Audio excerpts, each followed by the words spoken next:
Living a well-balanced lifestyle goes beyond ensuring your finances are in order. Welcome to Keeping the Well in Wealthy with Barbara Archer from Hightower. Barbara speaks with wellness industry leaders and related professionals to share more than financial planning advice. She addresses your questions about living a healthy lifestyle at any age. Learn how to gracefully maneuver life's challenges with support and resources to guide you along the way. Barbara and the team at Hightower help you make a plan, make an investment, and make a difference in your own wealth and well-being, and in your families, and within your community. Thank you for listening to Keeping the Well in Wealthy with Barbara Archer, sponsored by Hightower. Now, on to the show. Hello and welcome to Keeping the Well and Wealthy with your host, Barbara Archer from Hightower. Barbara, how are you? I am terrific, Eric. How are you today? I got a little frog in my throat, Barbara. Do you? Get him out of there, would you? Right? It's a little earlier than we record normally, and maybe my body just hasn't adjusted, but I'm doing great. I'm so excited to be back with you. Well, I'm excited to see you again. Yeah. And Eric, we are going to talk today about dealing with dyslexia. Oh, that's fantastic. So, you have tremendous experience besides being a dad, working with boys and young men in a community home. When you see kids acting out, have you ever considered they could be frustrated or maybe just embarrassed at school due to reading struggles? Absolutely. Have you ever thought about that? Oh, yeah. And that's part of our training. And that actually happens quite often. So it's when we have school behaviors, a lot of times it's due to embarrassment, due to either a deficiency in some sort of skill or area. And a lot of times it has to do with reading because they're embarrassed that they can't read as fluently as some of the other kids in class. And if they're asked to read, I've had kids just get up and flip a desk over because they're so embarrassed. They would rather be removed from the classroom than actually read. Oh, that's so sad. Well, I just learned that about 20% of our population is affected by dyslexia. Did you know that? 20%? I did not know it was that high. No. Well, and for those that aren't familiar with it, it's a specific learning disability that originates in the brain. So it sounds like you have mentored some children with dyslexia. So maybe this will help if you think about it, because I discovered many famous folks who overcame dyslexia and had successful lives like Thomas Edison, Albert Einstein, F. Scott Fitzgerald, and Picasso. How about that? Wow. How about more currently, Steven Spielberg, Cher, Octavia Spencer, or Anderson Cooper? I was surprised. I didn't know he was on the list. Huh. Well, and how about this comment from Richard Branson, who he has dyslexia, but he says it is not a disadvantage. It is merely a different way of thinking. I like that. I do too. So, Eric, our guest today, Dr. Rebecca Tolson, will support us in understanding more about dyslexia and how we can champion students to embrace their differences and to thrive. So as you listen to our conversation, consider what you've noticed in your boys and what they're experiencing this kind of a challenge, and weigh in with us later, and you can have some questions for Rebecca as well. Absolutely. Thank you. Okay.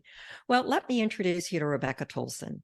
She has a PhD in elementary education from the University of Akron and is a member of the Academic Therapy Association at the level of qualified instructor and certified academic language therapist and a certified dyslexia therapist through the International Dyslexia Association. Rebecca began her career in education as a fifth grade teacher and later transitioned to teaching both children and adults with learning disabilities. She specializes in using structured literacy techniques as intervention for dyslexia and dysgraphia, which we'll have to ask her about that. Tolson teaches as an adjunct professor for Walsh University in the Masters of Dyslexia Therapy program and chairs the Ohio Dyslexia Committee and serves on the Ohio Dyslexia Legislation Committee. So welcome, Rebecca. Thank you, Barbara. Good to be here. Well, I'm just so delighted to have you share so much of your knowledge with us. And I want to start with your 20-year journey. You started as a fifth grade teacher, and now you're the professional today teaching others to teach. So can you take us through that journey, please? Yes, absolutely. So this is my 32nd year in education. A little over 20 of it has been devoted to dyslexia. So I started out, I feel like it's a gift. I started out as a regular ed teacher right out of college, got my first teaching job, and I was ready to change the world and didn't realize that fifth graders can come to fifth grade not being able to read well. And I don't remember ever learning how to teach reading in my undergraduate studies. So I was like a deer in headlights. My toolbox was really empty. I'm like, how do I help these fifth graders that are struggling? And so when they would want to, the kids would out loud, the kids would snicker, and it broke my heart. I mean, that's I'm so like, sad. oh my goodness. And I'm like, so I didn't even know that literacy was going to be my passion until I realized in the classroom, my heart just broke for these kids. So I started taking and literacy reading classes, anything I could get my hands on how to teach reading. And I took my first structured literacy course, which was an Orton Gillingham course. And I was hooked. I had no idea how reading develops, and I loved every minute of it. And every student I worked with was different and unique, and they had different profiles and different challenges, but each one of them, even with severe reading disabilities, could learn how to read, write, and spell. So it just took patience, some of them 5-6 years of really hard work on their part and my part, right? And the parents' part. But I ended up being able to, so I started a tutoring business, and I started doing consulting, and I just, and then I do higher education, training teachers. So, I mean, that about 2013 was when I started training teachers, because I realized teachers are hungry to know this. Yeah, Teachers they didn't have, want to know. So you're providing them the resource you didn't have. How wonderful to have found that passion so young. Yeah. So that's how it began. Do you still teach those with learning disabilities, or are you still or just teaching teachers today? So I do higher education. I spend my time teaching teachers, but every now and then I got to tell you, Barbara, I stopped working with students probably in my transition, probably 2012, 2013. But over COVID, I started thinking, oh my goodness, as teachers were teaching online, I was like, does this work in structured literacy? Does this work for students with dyslexia on the computer? So I had a niece and a nephew that was struggling, and one lives in Indiana, I live in Ohio, and one lives 2 hours from me in Ohio. And so I said, let me work with them on the computer. So I tutored two family members, one in first grade, one in third grade, over the computer, and they were behind in reading. It was so amazing, rewarding. I loved it. And we got them going on their route. And now my niece is getting straight A's in school, doing fine. And that's lovely. So, and then I might be this summer, I got another family member that reached out for a little one they're worried about and said, would you work with her? And I'm like, sure. So maybe. Isn't that wonderful? You're so admired to be able to do this. Oh, that's great. Well, can you define dyslexia for us?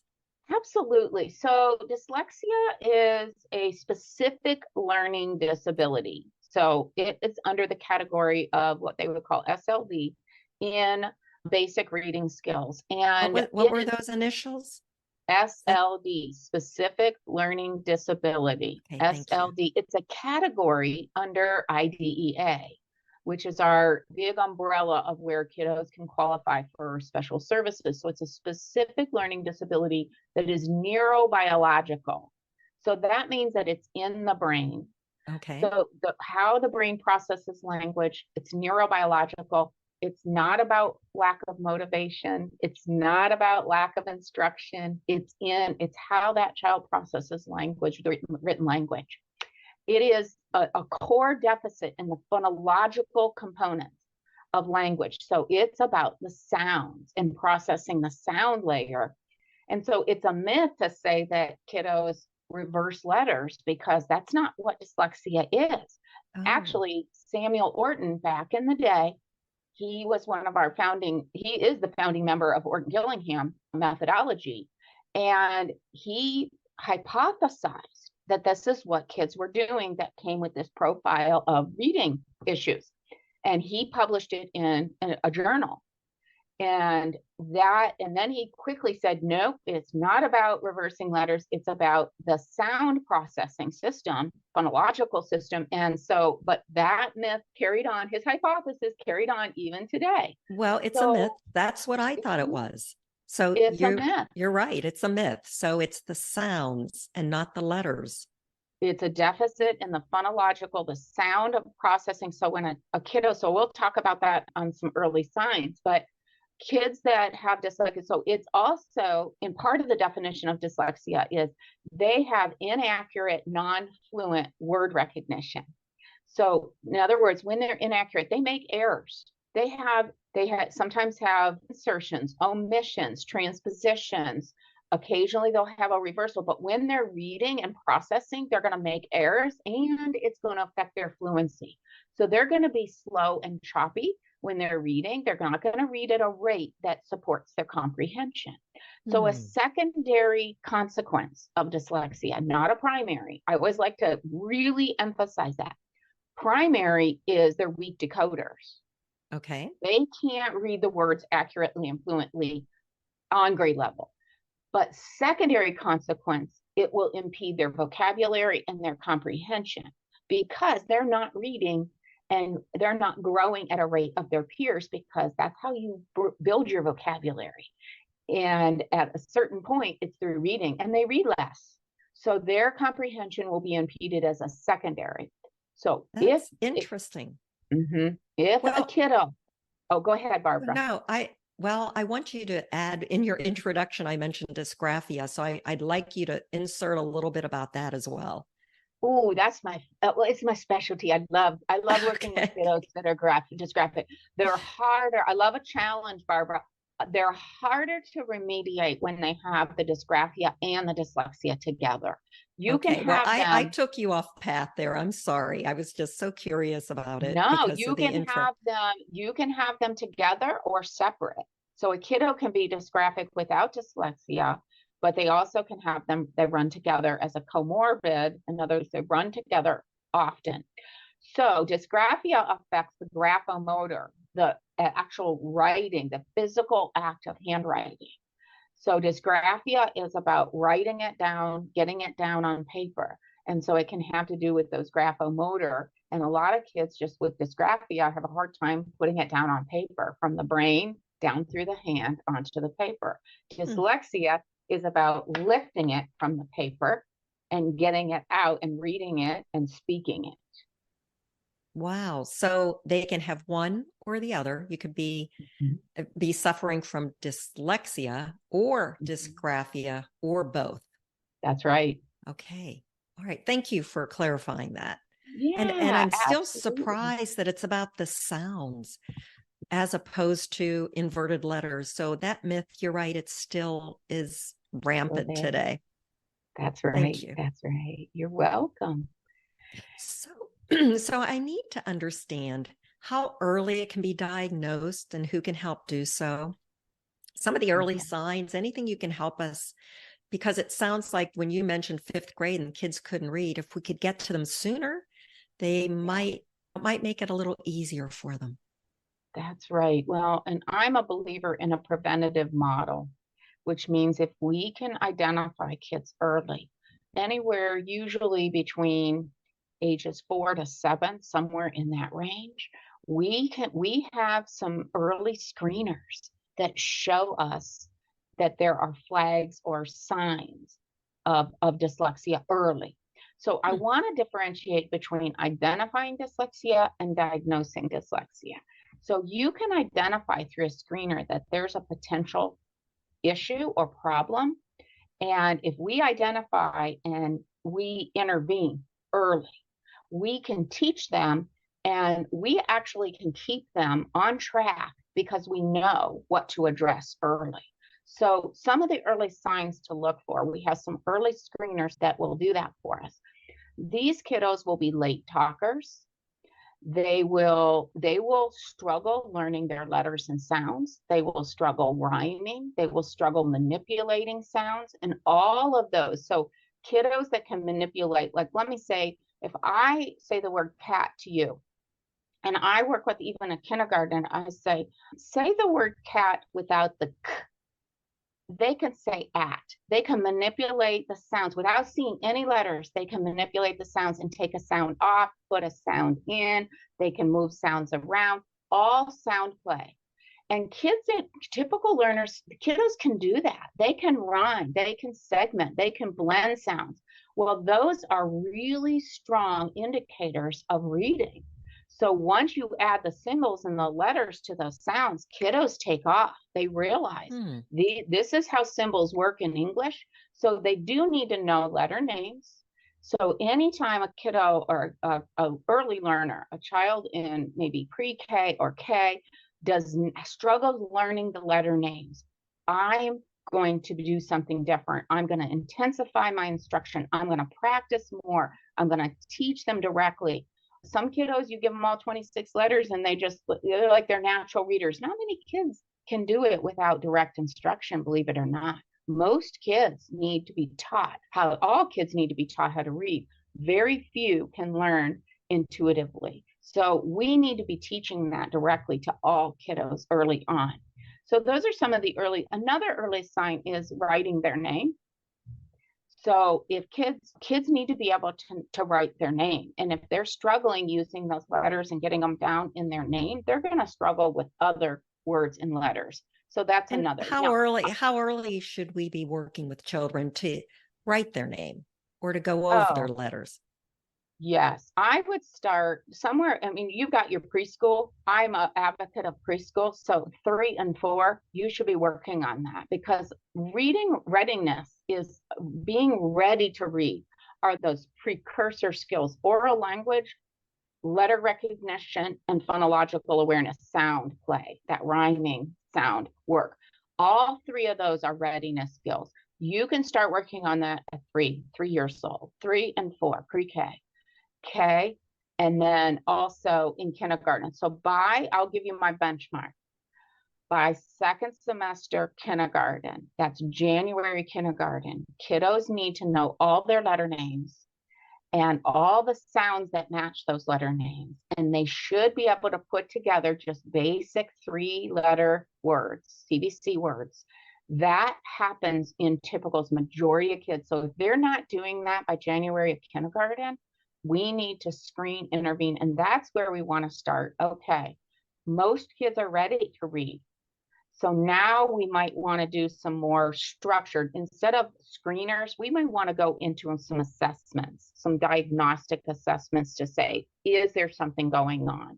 Okay, so I just want to clarify. So screeners, they would be able to say they're lagging in learning the sounds, or they're having difficulty in grasping the letters, or they're not rhyming. So those can be done as a screening technique. Is that what I'm hearing? Yes, that's what you're hearing. And think of it like a temperature check. Like, I'm just going to do a quick screener. So think if you go to your doctor and they're screening you for heart disease, right? They're going to do some quick tests in the office. They're not going to give you a full battery just to see if you're at risk. They're going to do some quick tests. That's exactly what we do for reading. And then, so now let's go to the diagnostic test. So now explain, what's the next step? So there may be a problem. Now we're going to see if there is truly one or not. So we have what we call universal screeners, and universal screeners just basically categorize kiddos risk and no risk. Those are those quick screeners. If the kids are at risk, I'm going to find out what area they're at risk. So I'm going to do what they call a diagnostic screener, what's going to give me the area that they're weak in. Do they do this in schools now? They do. So do most schools? Okay, thank you. And according to Ohio and many states, that is based on around policy. We have a law in Ohio that says that school districts need to do a universal screener for dyslexia. Every school, every district, every child. And at what age do they do that? In kindergarten or first it's K, grade? yes. The law is K to 3, kindergarten through 3rd grade. Thank you. So after we need to find out if they're at risk, what area they're at risk in. And then, so we do what we call a diagnostic screener, which is it's a little more in depth, so it guides my instruction. It knows, do I need to instruct with the letters, the sounds? Do I need to instruct with oral language? And so after I do that, I do a little beefier, a little more information, and I teach. Instruction's the most important thing.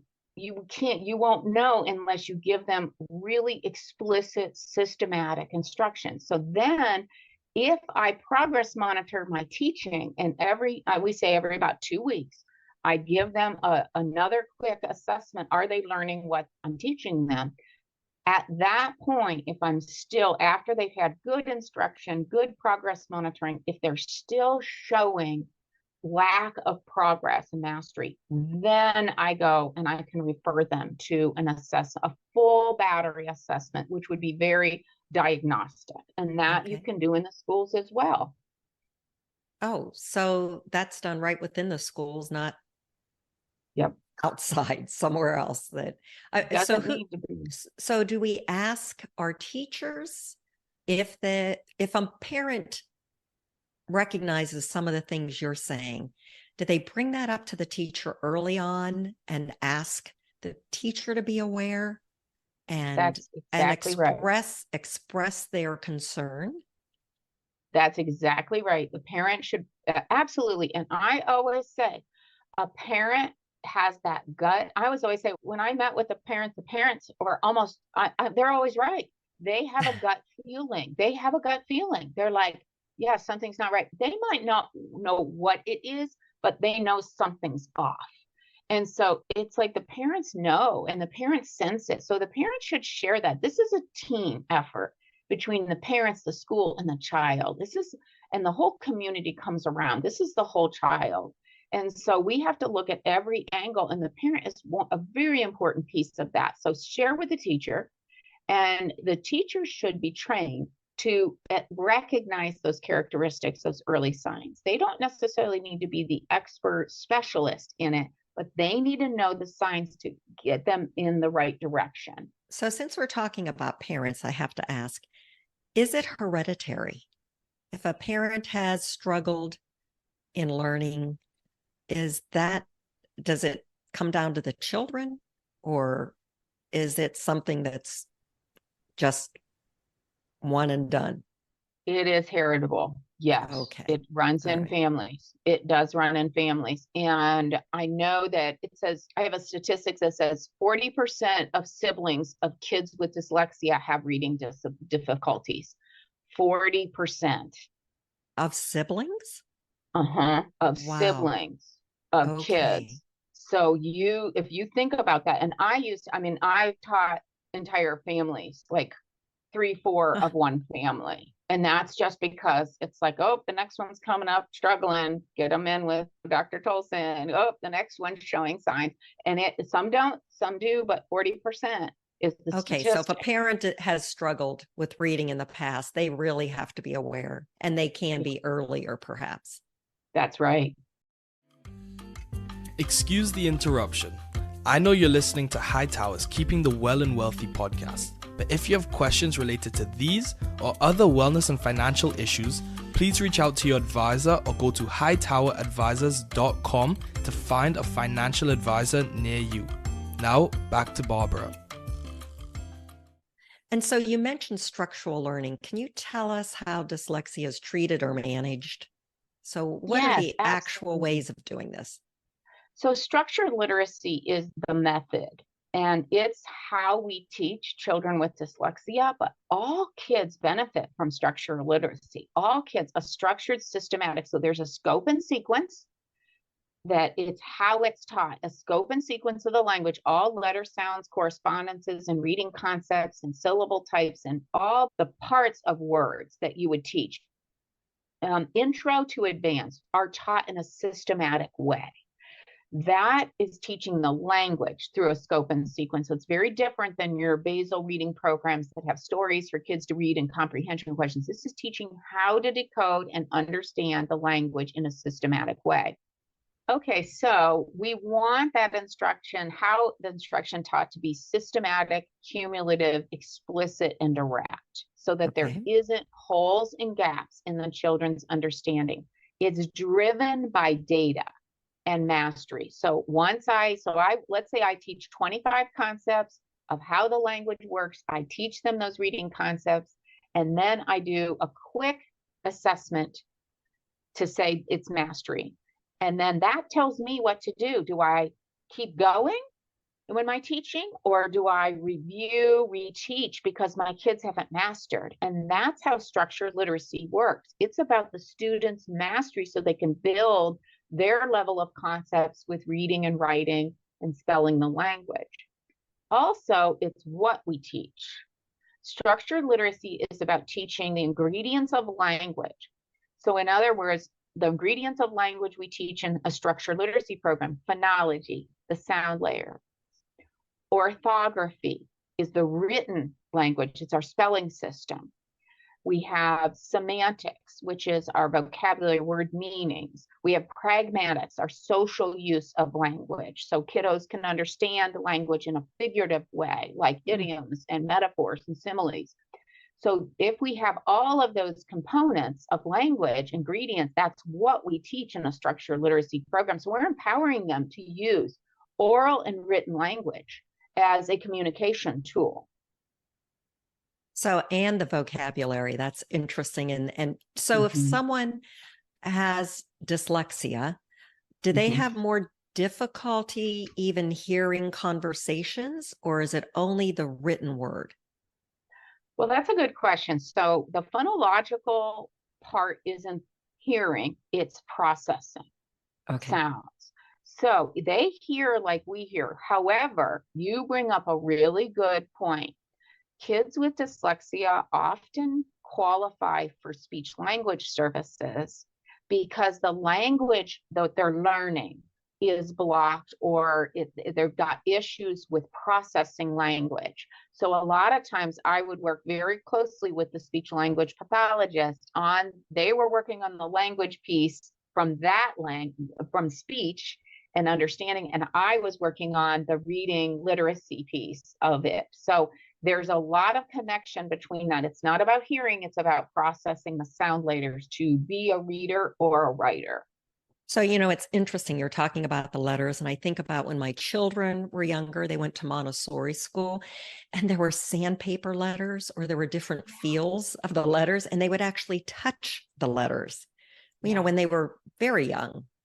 So it's fascinating to hear, using all the different senses and working with, hearing, as you mentioned, if that's a challenge. So if with the reading, and we know children can feel uncomfortable or embarrassed in a classroom, or if they're having a little bit of a challenge processing a conversation, what are the social, emotional concerns we should be concerned about our kids experiencing? And how can we help them embrace their talents as opposed to being so self-critical? Yeah, that's a good question. So in my experience and the research that I've read on this topic, the main concerns for children with learning disabilities in general, including dyslexia, is anxiety and depression. And I just want to, with my experience, I know it's really important for us as adults to build that child up. Everybody struggles with something. It's not like everybody can do everything perfectly. For sure. They need to know that. They need to know. So when I teach students with dyslexia, I always share with them my strengths and weaknesses, so they realize I'm human and we all struggle. But they also need to have empathy from us on how hard it really is. And this is something we could put in the notes, Barbara, and the resources. There's a dyslexia simulation that the Northern Ohio branch of the International Dyslexia Association does on an annual basis. And it's about a 2-hour event. And it's like walking in the shoes of a dyslexic. You sit and you go through stations simulating what it's like to be in school all day with a brain that has, the processing the language of a child with dyslexia. So that event, we'll have to link that as a resource, because that absolutely. I feel like every educator, every parent should do that. Oh, that's fascinating. So it's just simulated as if you were sitting in their bodies and as a student in school. Gosh, that's creative.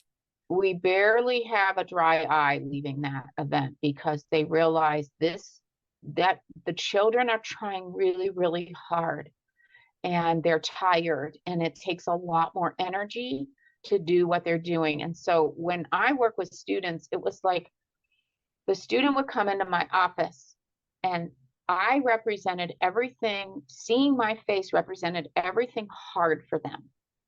So I'm saying, sit here with me for an hour and do the hardest thing for you. And that's reading or writing or spelling.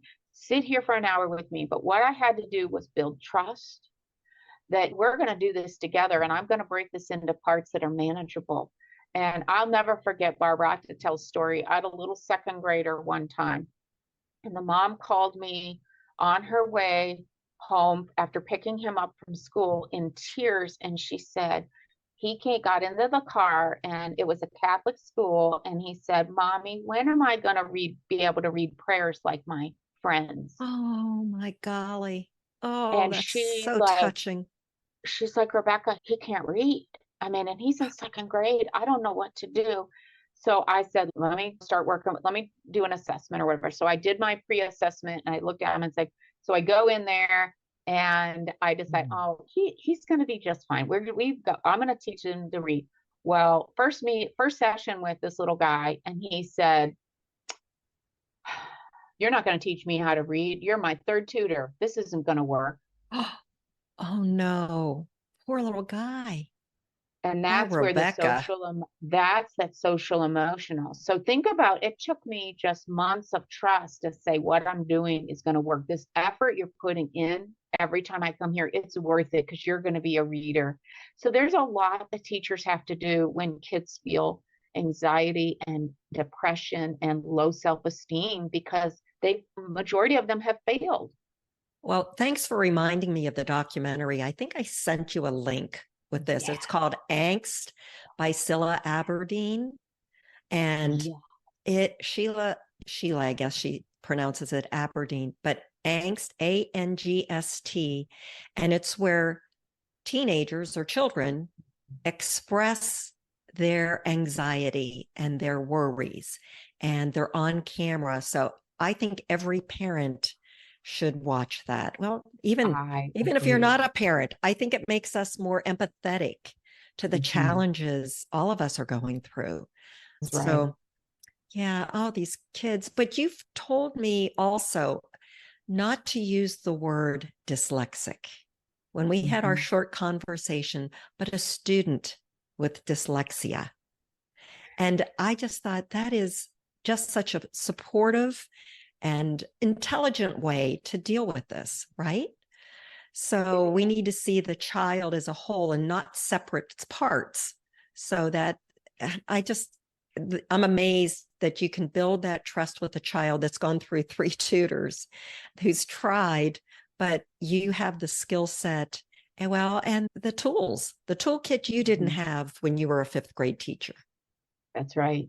That's right. Yeah, it comes full circle. And that's why I'm trying to pay it forward to all these new teachers going out in the field. And I'm so encouraged. Walsh University has the first Masters of Dyslexia Therapy program in the state. And I get to be part of that. And we started the summer semester, and I got to meet with these teachers that say, I want this to be my passion. I want to help kids with dyslexia. And I'm so encouraged that teachers put themselves out there to further their education in this field. And I'm fortunate to be part of it. Well, so they're teaching these children and embracing the program that you're offering. But for the individual affected with dyslexia, does it get any easier for them over time? Yeah. So I'm going to use this term, and I always say dyslexia is treatable, but it's not curable. Okay. So here's the thing. A child with dyslexia can learn to read, write, and spell. That little second grader, what is it for Boy Scouts? An Eagle Scout. He went all the way, and he was just talented cross-country runner. He had all these skills and talents. He's going to go to college. I think he's a senior now. And so he learned how to read, write, and spell, successful in multiple areas of his life. It was treatable for him. You have to follow what the science tells us teaches a child to read, especially a child with dyslexia. That's that structured literacy, what you teach and how you teach it. And it has to be done with fidelity.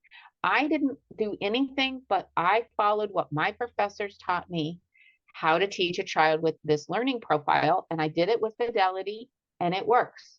If you change up what you're doing and you don't, it's kind of like a prescription for mental. If you don't take it 3 times a day, like your doctor tells you, and you don't get better, right?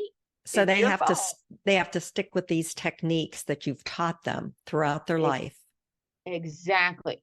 But when I say it's not curable, a brain that is formed, and that's their brain, we can strengthen areas that are weak, like that phonological area, and we can teach them what rhyming does and sound manipulation and their understanding of processing the concepts of written language.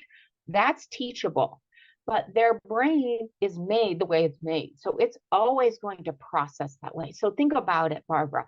If a lot of times kiddos that have dyslexia remain slow readers, so the accommodation of extra time is necessary all the way along, because it still takes them a while, to maybe longer than typical kids, to process. So they learn how to read the words, but their rate and their prosody and everything maybe doesn't always get to the place where they wouldn't need extra time. And especially on high stakes, like college entrance exams, they might still need that accommodation. So does it ever go away?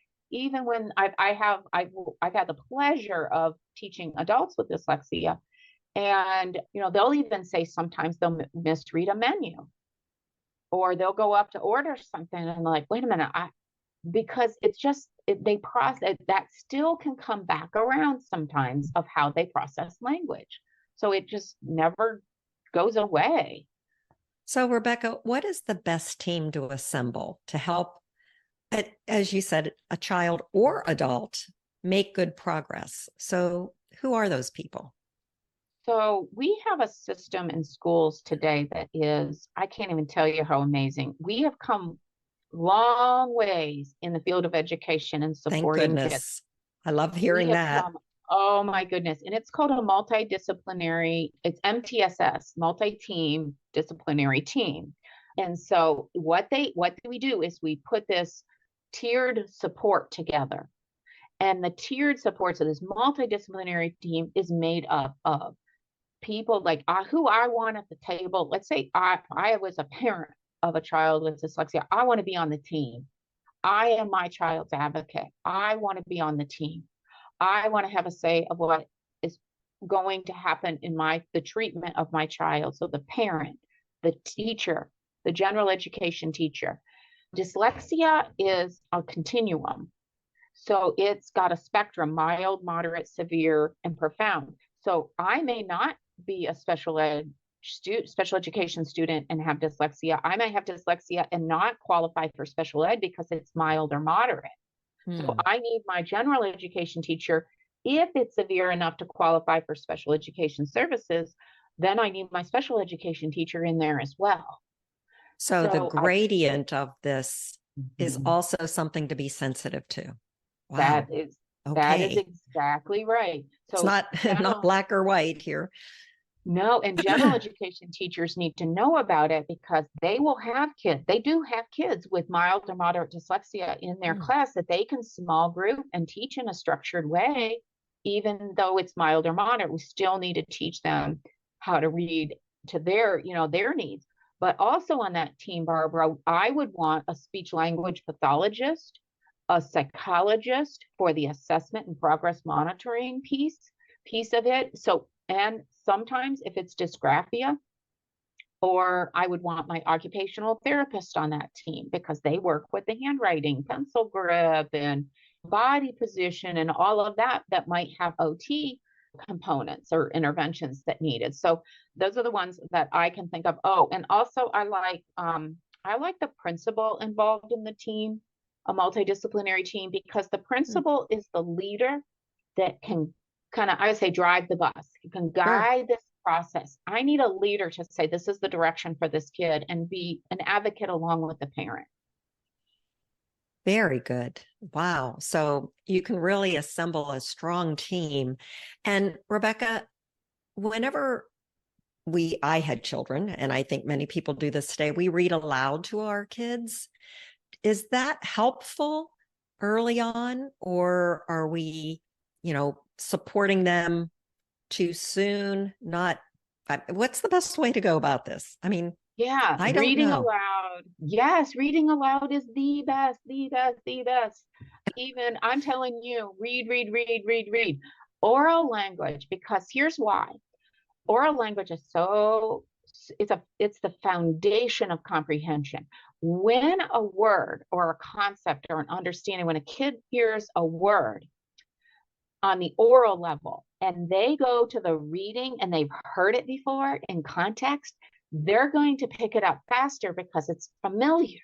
So what you think about it, you're front loading language. So you're even front loading syntax, so grammar. So if they aren't ready in first grade and so forth, they're reading very simple sentences. So when we start using compound complex sentences with conjunctions and clauses and prepositional phrases, before they can read those, you're building their understanding and practice with that on the oral level. So when they start reading them, they're like, yeah, I've heard those sentences combined that way before.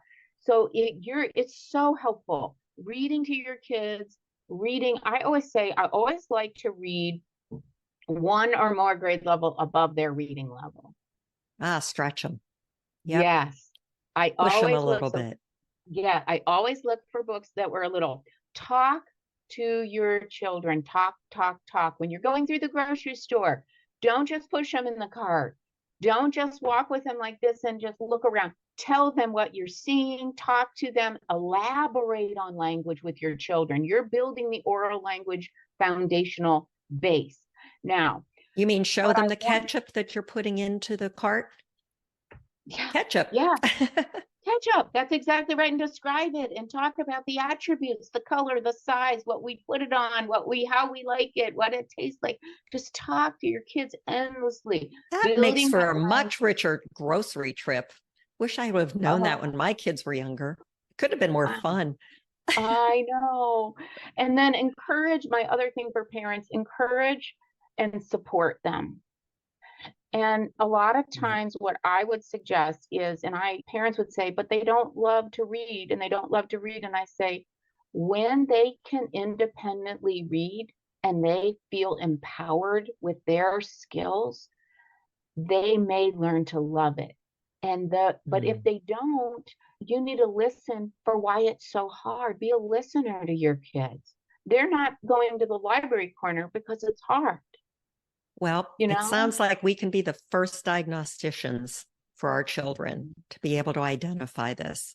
Well, Rebecca, this has been such a pleasure. And I now have a better understanding. And even personally, I'll be more compassionate when I notice others with reading challenges. So if I hear just 3 ideas today, I learned that 20% of our population experiences dyslexia, but 40% of siblings can if one of them has it.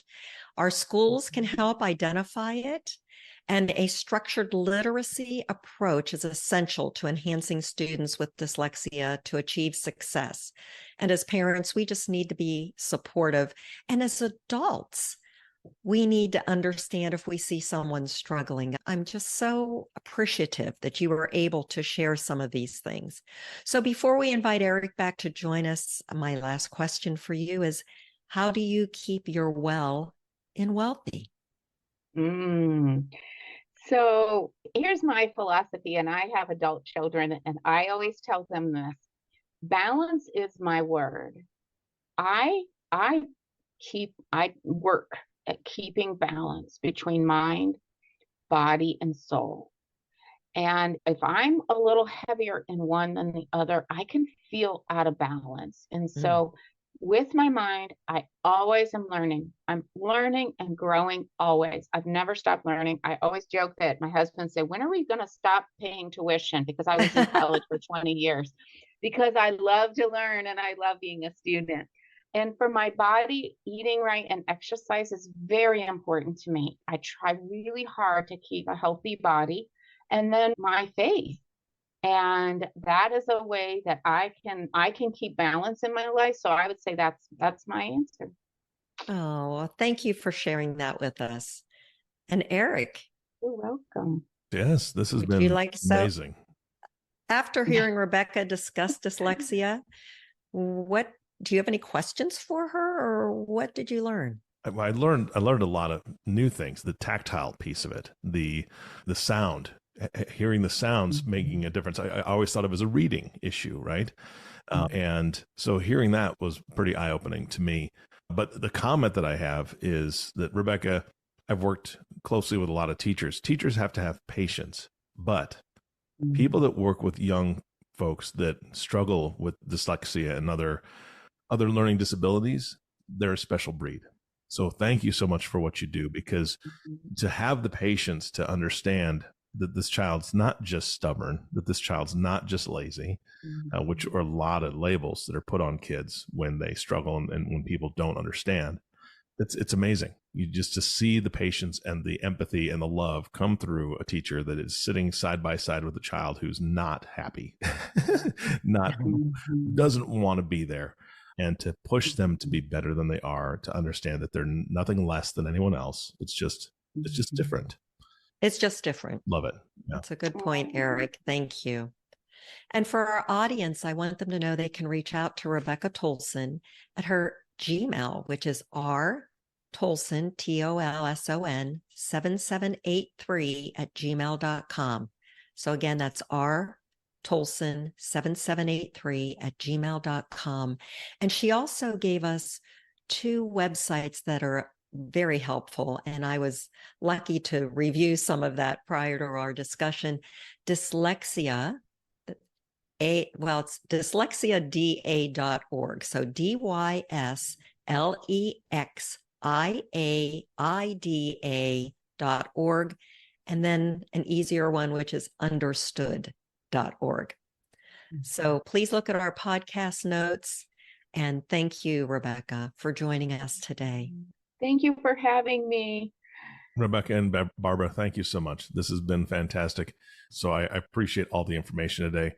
And of course, our last thank you always goes to you, the listening audience. Thank you so much for tuning in and listening to the Keeping the Well and Wealthy with Barbara Archer. If you have not subscribed to the podcast yet, please click the subscribe now button below. This way, when Barbara comes out with a new podcast, it'll show up directly on your listening device. We humbly ask that you share this podcast, rate it, and leave a review, as this actually does help others find the show. Again, thank you so much for listening today. For everyone at Hightower, this is Eric Johnson reminding you to go out in the world and make a difference. And we'll see you next time. Thank you for listening to Keeping the Well in Wealthy with Barbara Archer, sponsored by Hightower. Click the follow button to be notified when new episodes become available. The information covered and posted represents the views and opinions of the guest and does not necessarily represent the views or opinions of Hightower Wealth Advisors. The content has been made available for informational and educational purposes only. The content is not intended to be a substitute for professional investing advice. Always seek the advice of your financial advisor or other qualified financial service provider with any questions you may have regarding your investment planning. Hightower Wealth Advisors is a group comprised of investment professionals registered with Hightower Advisors, LLC, an SEC registered investment advisor. Some investment professionals may also be registered with Hightower Securities, LLC, member FINRA and SIPC. Advisory services are offered through Hightower Advisors, LLC. Securities are offered through Hightower Securities, LLC. This is not an offer to buy or sell securities. No investment process is free of risk, and there is no guarantee that the investment process or the investment opportunities referenced herein will be profitable. Past performance is neither indicative nor a guarantee of future results. The investment opportunities referenced herein may not be suitable for all investors. All data or other information referenced herein is from sources believed to be reliable. Any opinions, news, research, analysis, prices, or other data or information contained in this presentation is provided as general market commentary and does not constitute investment advice. Hightower Wealth Advisors and Hightower Advisors LLC or any of its affiliates make no representations or warranties expressed or implied as to the accuracy or completeness of the information or for statements or errors or omissions or results obtained obtained from the use of this information. Hightower Wealth Advisors and Hightower Advisors LLC assume no liability for any action made or taken in reliance on or relating in any way to this information. The information is provided as of the date referenced in the document. Such data and other information are subject to change without notice. This document was created for informational purposes only. The opinions expressed herein are solely those of the authors and do not represent those of Hightower Advisors LLC or any of its affiliates. Hightower Advisors LLC or any of its affiliates do not provide tax or legal advice. This material is not intended or written to provide and should not be relied upon or used as a substitute for tax or legal advice. Information contained herein does not consider an individual's or entity's specific circumstances or applicable governing law, which may vary from jurisdiction to jurisdiction and be subject to change. Clients are urged to consult their tax or legal advisor for related questions.